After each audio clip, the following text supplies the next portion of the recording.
Hello दोस्तों, हमारे YouTube channel में आप सभी का स्वागत है। तो दोस्तों, इस वीडियो में हम डिक्सन टेक स्टॉक को डिस्कस करने वाले हैं। आज के दिन इस स्टॉक में हमें 7 से 7.5% के बीच एक बेहतरीन तेजी देखने को मिली है। तेजी के पीछे रीजंस क्या हैं, ये हम फर्स्ट ऑफ ऑल डिस्कस करेंगे एंड उसके बाद हम स्टॉक की fundamentals, valuation, profit growth, sales growth, technicals, इन सभी चीज़ों को भी डिस्कस करेंगे। ठीक है, तो चलो वीडियो को स्टार्ट करते हैं। फर्स्ट ऑफ ऑल रीजंस को समझते हैं। तो देखो दोस्तों, मार्केट हॉलीडे टाइम पे कंपनी की तरफ से एक अपडेट दी गई थी एमओयू से रिलेटेड कि डिक्सन टेक की एक वुल्ली ओन्ड सब्सिडरी कंपनी नाम है जिसका पैजेट इलेक्ट्रॉनिक्स प्राइवेट लिमिटेड। तो पैजेट इलेक्ट्रॉनिक्स प्राइवेट लिमिटेड ने आसूस इंडिया प्राइवेट लिमिटेड के साथ एक एमओयू साइन की है, जिसके तहत आसूस के लिए ये कंपनी नोटबुक्स की मैन्युफैक्चरिंग करेगी। ठीक है, देखो आसूस के नेम की ब्रांडिंग होगी नोटबुक्स पर, आसूस के नेम से ये प्रोडक्ट्स बिकेंगे, लेकिन मैन्युफैक्चरर होगा यहाँ पर ये। ठीक है, पैजेट इलेक्ट्रॉनिक्स प्राइवेट लिमिटेड, जो कि डिक्सन टेक की एक वुल्ली ओन्ड सब्सिडरी कंपनी है। तो इस न्यूज का इम्पैक्ट हमें आज के दिन देखने को मिला है स्टॉक प्राइस में। इसके अलावा गाइस देखो, यहाँ पर एक ब्रोकरेज फर्म है जिसके द्वारा इस स्टॉक के अंदर बाई की रेटिंग एंड अच्छी खासी अपसाइड की टारगेट प्राइस दी गई है कुछ दिनों पहले। और सिर्फ ये स्टॉक नहीं, ईएमएस सेक्टर से बिलोंग करने वाली एक और स्टॉक है जिसका नाम है केन्स टेक्नोलॉजी। तो इन दोनों स्टॉक्स के अंदर नोमुरा ब्रोकरेज फर्म के माध्यम से बड़ी टारगेट्स दिए गए थे। तो जब टारगेट्स एंड रेटिंग्स दिए गए थे, उस वक्त डिक्सन टेक के अंदर कुछ खास इम्पैक्ट हमें देखने को नहीं मिला था, लेकिन केन्स टेक्नोलॉजी के अंदर बहुत बेहतरीन तेजी देखने को मिला था। लगभग 8-10% की तेजी वो थी। तो डिक्सन टेक के अंदर उस वक्त तेजी क्यों नहीं आई थी? क्योंकि मैनेजमेंट की गाइडेंस वीक थी, इस वजह से। लेकिन आज तेजी आ गई जब डिक्सन टेक ने ये एमओयू से रिलेटेड अनाउंसमेंट की। ठीक है, तो यहाँ पर देखो, अगर हम रेटिंग एंड टारगेट प्राइस की बात करें तो देखो, बाई की रेटिंग दी गई है नोमुरा की तरफ से एंड टारगेट प्राइस दी गई है 15,567 की। काफ़ी बड़ी टारगेट है, पहले ही टारगेट दी गई थी।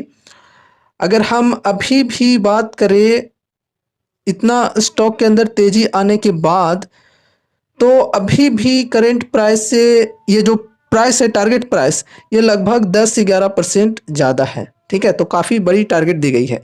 तो क्या यहाँ पर ये रेटिंग्स एंड टारगेट प्राइस को सुनकर अब हमें आंख बंद करके डायरेक्ट इन्वेस्ट कर देना चाहिए बिना कुछ सोचे समझे? जी नहीं, ऐसे ही इन्वेस्टमेंट नहीं किया जाता है। सिर्फ दूसरों की बातें सुनकर इन्वेस्टमेंट करोगे तो आप इन्वेस्ट तो कर दोगे, लेकिन लॉन्ग टर्म के लिए उसे होल्ड करना काफ़ी मुश्किल हो सकता है आपके लिए। ठीक है, उसे आप होल्ड कर ही नहीं पाओगे।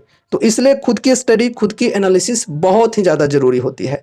खुद की स्टडी, खुद की एनालिसिस होती है तो स्टॉक के ऊपर हमारा ट्रस्ट बनता है, हमारा कॉन्फिडेंस बिल्डअप होता है, और तब जाकर हम किसी स्टॉक को लॉन्ग टर्म के लिए होल्ड कर पाते हैं। ठीक है, चलो अब यहाँ पर हम स्टॉक की फंडामेंटल्स एंड वैल्यूएशन वगैरह को समझते हैं।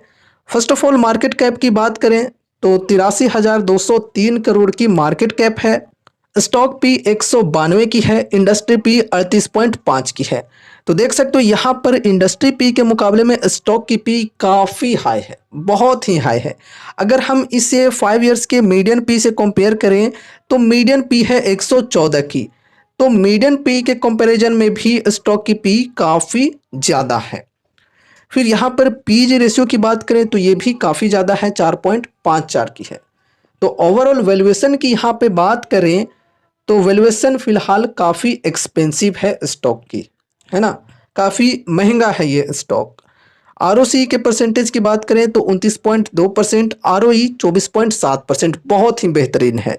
प्रमोटर्स होल्डिंग 33.2% और प्लेज परसेंटेज 0। चलो ये तो ठीक है, लेकिन प्रमोटर्स होल्डिंग शायद आप लोगों को लगे कि यार बहुत ही कम है, तो पता नहीं कंपनी आगे चलकर सक्सेस कर सकती है या नहीं। हो सके तो कंपनी डूब जाए क्योंकि प्रमोटर्स की होल्डिंग काफ़ी कम है। इस प्रकार की थिंकिंग आ सकती है अगर आप एक बिगिनर हो तो देखो, ये भी मैं आपको क्लियर करना चाहूँगा कि नॉर्मली ये जो परसेंटेज है इसे कम ही माना जाता है। लेकिन दोस्तों, देखना ये है कि शेयर होल्डिंग पैटर्न्स के अंदर जो बाकी की परसेंटेज है, मतलब 67% अप्रोक्स यहाँ पर बचता है। तो ये परसेंटेज क्या सारा का सारा पब्लिक के पास है? अगर पब्लिक के पास होती है तो फिर काफ़ी बड़ी रिस्क होगी, है ना। लेकिन यहाँ पर अगर institutions like FIIs and DIs इनकी होल्डिंग काफ़ी अच्छी खासी देखने को मिल रही है तो फिर चलो ठीक है। यहाँ पर अगर हम स्पेशली बात करें तो एफआईआईज की होल्डिंग लगभग 19% की है, डीआईएच की होल्डिंग लगभग 26% की है। तो इस हिसाब से देखा जाए तो यार काफ़ी बेहतरीन है शेयर होल्डिंग पैटर्न, ठीक है। तो वैसी सोचने वाली बात नहीं है। अब यहाँ पर करेंट प्राइस की बात करें तो 13,905 रुपए की। फिर यहाँ पर 52 वीक हाई 14,048 की और लो है 4,733 की। तो देख सकते हो एक साल में कितने बेहतरीन रिटर्न्स इन्वेस्टर्स के बने हैं, ठीक है। एंड उसके बाद बुक वैल्यू 283 रुपए की। फिर डेप्ट है 489 करोड़ की और डेप्ट टू इक्विटी 0.29 की, चलो ठीक है। फिर फ्री कैश फ्लो की बात करें तो 15.7 करोड़ की है। डिविडेंड यील्ड 0.04%, फेस वैल्यू 2 रुपए की और ईपीएस है 72.4 रुपए की। ओवरऑल फंडामेंटल्स की बात की जाए तो फंडामेंटल्स बढ़िया है, वैल्यूएशन फिलहाल काफ़ी एक्सपेंसिव है। एंड उसके बाद यहाँ पर हम प्रॉफिट एंड लॉस स्टेटमेंट को डिस्कस करते हैं। देखो दोस्तों, ये जो चार्ट है ये काफ़ी लॉन्ग टाइम का चार्ट है। देख सकते हो यहाँ पर 2013 से टीटीएम तक का डेटा है। अब देखो यहाँ पर एक बहुत ही बेहतरीन चीज़ हमें ये देखने को मिल रही है कि ये जो कंपनी की सेल्स हैं इनमें काफ़ी बेहतरीन कंसिस्टेंसी हमें देखने को मिलेगा। 2013 से लेकर अब तक की यहाँ पर बात करें तो कभी भी डिप नहीं हुई है, डिक्लाइन नहीं हुई है कंपनी की सेल्स में। देख सकते हो एकदम लगातार बढ़ते चली गई है। 767 करोड़, फिर 1,094, फिर 1,201, 1,389, 2,457, 2,842, 2,984, 4,400, 6,448, फिर 10,697, 12,192, 17,691 और फिर टीटीएम में 20,999। मतलब कहीं भी सेल्स के अंदर हमें डिक्लाइन देखने को नहीं मिली है, ठीक है। हमेशा जो सेल्स कंपनी की है वो बढ़ते हुए हमें देखने को मिले हैं 2013 से लेकर अब तक। बहुत ही बेहतरीन है गाइज, बहुत ही बेहतरीन। तो नेट प्रॉफिट के अंदर भी हमें काफ़ी बेहतरीन कंसिस्टेंसी देखने को मिली है। देख सकते हो यहाँ पर बहुत ही बढ़िया 2013 से लेकर अब तक यहाँ पर देख सकते हो 3 करोड़, 14 करोड़, फिर थोड़ी सी यहाँ पर डिक्लाइन हुई है, 13 करोड़ हुआ। उसके बाद यहाँ पर 43, 48, 61, 63, 120, 160, 190, 255, 375 और 447। बहुत ही बढ़िया, ठीक है। तो कंपनी के सेल्स एंड प्रॉफिट्स की बात करें तो बहुत ही बेहतरीन कंसिस्टेंसी हमें देखने को मिल रही है। अब यहाँ पर हम compounded sales growth and profit growth के परसेंटेज की बात करें तो भाई यहाँ भी बहुत ही बेहतरीन परसेंटेज हमें देखने को मिल रही है। मतलब एक कंसिस्टेंसी मेंटेन्ड हमें देखने को मिल रही है। डबल डिजिट के साथ में सेल्स ग्रोथ है और बढ़िया परसेंटेज में है।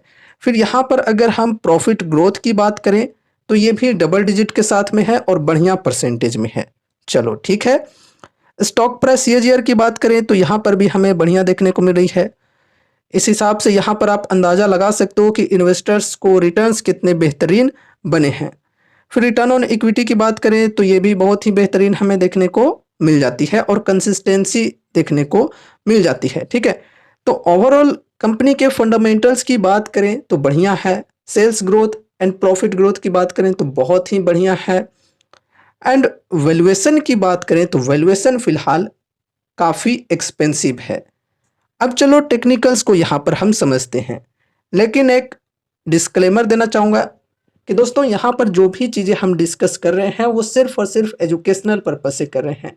आप सभी को मैं यहाँ पर इस स्टॉक से रिलेटेड कोई भी बाय या सेल की कॉल टिप या रिकमेंडेशंस नहीं दे रहा हूँ।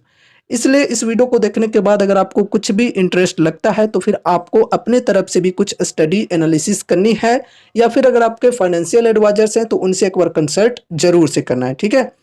चलो अब टेक्निकल्स को समझते हैं। जैसा कि हमने शुरू में बोला कि ब्रोकरेज फर्म के द्वारा अच्छी खासी रेटिंग एंड टारगेट प्राइस दी जा रही है, तो क्या यहाँ पर हमें बिना कुछ सोचे समझे इन्वेस्ट कर देना चाहिए? जी नहीं। अभी ये जो स्टॉक है ये अपने ऑल टाइम हाई पर ट्रेड कर रहा है, तो अभी यहाँ पर इन्वेस्टमेंट करना काफ़ी रिस्की हो सकता है, क्योंकि प्रॉफिट बुकिंग कहीं से भी हो सकती है। ये स्टॉक ऊपर भी जा सकती है और नीचे भी आ सकती है। तो ऐसे इन्वेस्ट करना मतलब अंधेरे में तीर चलाने जैसा होगा।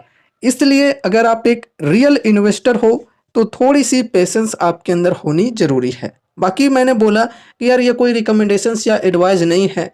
अगर आपको ठीक लगता है, इस प्राइस के अकॉर्डिंग भी अगर आपको लग रहा है कि चलो स्टॉक सही है, अभी बाइंग करना सही होगा, तो फिर आप कर सकते हो, ठीक है।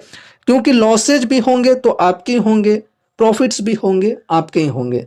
तो इस वजह से सोच समझकर ही डिसीजंस लेना। अगर आपको ठीक लग रहा है तो फिर आप कर सकते हो इन्वेस्टमेंट। यहाँ पर देखो, अगर हम 52 वीक हाई के लेवल की बात करें तो ये जो लेवल थी पहले की, अभी तो न्यू 52 वीक हाई बनी है, तो पहले जो 52 वीक हाई की लेवल थी 13,651 के अप्रोक्स थी। आज ये लेवल को ब्रेकआउट मिल चुका है, ठीक है। एंड इस लेवल के ऊपर क्लोजिंग हुई है, तो मे भी स्टॉक के अंदर आगे हमें और भी बेहतरीन तेजी देखने को मिल जाए, ठीक है। तो ये पॉसिबिलिटीज हो सकती हैं। अगर कोई ब्रेकआउट ट्रेड लेना चाहते हैं तो वो यहाँ पर ब्रेकआउट ट्रेड लेकर चल सकते हैं। अगर कल के दिन स्टॉक के अंदर हमें वैसी इंडिकेशन मिलती है तो ही लेंगे, ठीक है। थोड़ा सा वेट करके देख लेंगे, ऐसे नहीं कि मतलब एमओ ऑर्डर लगा दिया और मतलब मार्केट खुलते के साथ मार्केट प्राइस पर ऑर्डर एग्जीक्यूट हो गया और यहाँ से प्रॉफिट बुकिंग चालू हो गई। तो जी नहीं, वैसे नहीं होता है। इंडिकेशन हमें बेहतरीन तरीके से मिलनी चाहिए। साथ ही साथ अगर आप ट्रेड ले रहे हो तो स्टॉप लॉस बहुत ही ज़्यादा ज़रूरी है, तो वो चीज़ें ज़रूर से करके चलना चाहिए। इन्वेस्टर्स यहाँ पर थोड़ा सा पेशेंस के साथ बैठ सकते हैं अगर रिस्क को मैनेज करके चलना चाहते हैं तो, क्योंकि डिस्काउंट्स कुछ खास नहीं मिल रही है स्टॉक में, वैल्यूएशन भी काफ़ी हाई है। तो वैल्यूएशन को करेक्ट करने के लिए स्टॉक अगर नीचे आती है, अच्छी खासी डिस्काउंट के साथ मिलती है, तो फिर इन्वेस्टमेंट की शुरुआत कर सकते हैं। अभी स्टॉक के अंदर बुलिश मूवमेंट बना हुआ है, अप ट्रेंड यहाँ पर बना हुआ है, देख सकते हो। ये एक ट्रेंड लाइन को सपोर्ट ले लेकर प्राइस अप साइड में शिफ्ट होते जा रहा है। एंड देखो, यहाँ पर अगर गिरावटें आती है, स्टॉक में प्रॉफिट बुकिंग आती है, तो फिर ये trend line as a strong support work करेगी। तो अगर ट्रेंड लाइन के सपोर्ट के साथ कोई चलना चाहते हैं, मोमेंटम के साथ चलना चाहते हैं, तो ट्रेंड लाइन के सपोर्ट पर जब स्टॉक आती है तो फिर वो यहाँ पर बाइंग करके चल सकते हैं। जो लोग भी मोमेंटम के साथ चलना चाहते हैं वो लोग। अगर अच्छी डिस्काउंट की बात करें, लाइक 20% के डिस्काउंट की बात करें, तो यहाँ पर 20% की डिस्काउंट कब मिल सकती है? अभी के प्राइस से 20% के डिस्काउंट की बात करें तो वो है 10,955 के अप्रोक्स, ये वाली लाइन, ठीक है। लगभग 11,000 की मानकर चल सकते हैं। तो करेंट प्राइस से इतना गिरावट आना होगा स्टॉक को, लगभग 14,000 पहुंच चुकी है ये स्टॉक। 11,000 तक अगर ये स्टॉक मिलती है, आगे चलकर इतनी गिरावट आती है स्टॉक में, तो फिर हमारे लिए बहुत ही बेहतरीन अपॉर्चुनिटीज हो सकती है। अब देखो, ऐसी चीज़ें बोलने के बाद कुछ लोग कमेंट्स में नेगेटिवली तौर पे लिखेंगे कि भाई तू पेशेंस के साथ बैठा रहा, ये स्टॉक जो है ये 20,000 जाने वाला है, 50,000 जाने वाला है। इस प्रकार से लोग बोलते हैं भाई। तो भाई देखो, अगर आपको इन्वेस्ट करना है तो कर सकते हो। मैंने जैसा कि बोला पहले, ये पर्सनली मेरी स्ट्रेटजी है। मैं पेशेंस के साथ ही कोई काम करता हूँ, ठीक है। मैं फोमो में आकर कोई भी लेवल्स पर बाइंग नहीं करता हूँ। देखो, अब ये जो स्टॉक है 14,000 से 20,000 भी चली जाए तो मुझे कोई खास फर्क नहीं पड़ने वाला है। 20,000 से भी अगर 20% की डिस्काउंट मुझे मिल जाए ना, तो वहाँ पर वो प्राइस भी मेरे लिए सही होगी। तो इस प्रकार की मेरी स्ट्रेटजी होती है। अगर इस प्रकार की स्ट्रेटजी है कि नहीं की, तो वो अपने स्ट्रेटजी के साथ पेशेंस के साथ बैठ सकते हैं, ठीक है। अब चलो यहाँ पर हम कुछ और भी सपोर्ट के लेवल्स को डिस्कस करते हैं। तो देखो, फर्स्ट ऑफ ऑल ये जो ट्रेंड लाइन है ये हो गई स्ट्रॉन्ग सपोर्ट की लेवल। एंड उसके बाद नेक्स्ट सपोर्ट है यहाँ पर ये 12,000 की। एंड फिर यहाँ पर जो अभी हमने डिस्कस किया 11,000 की, एंड उसके बाद है 10,000 की, फिर है 8666 की। तो ये सपोर्ट के लेवल्स को ध्यान में रखकर चलना है। बाकी रेजिस्टेंस के लेवल अभी नहीं है क्योंकि ये स्टॉक ऑल टाइम हाई पर पहुंची हुई है। एंड एक चीज़ और गाइज कि डिक्सन टेक से रिलेटेड इस प्रकार की न्यूज भी मार्केट में चल रही है कि ये जो स्टॉक है ये स्प्लिट भी हो सकती है। देखो, हालांकि कंपनी के तरफ से ऑफिशियली ये अनाउंसमेंट नहीं हुई है, अभी ये खबर चल रही है मार्केट में। रिसेंटली अगर हम 2021 की बात करें तो 2021 में स्टॉक स्प्लिट हुआ है।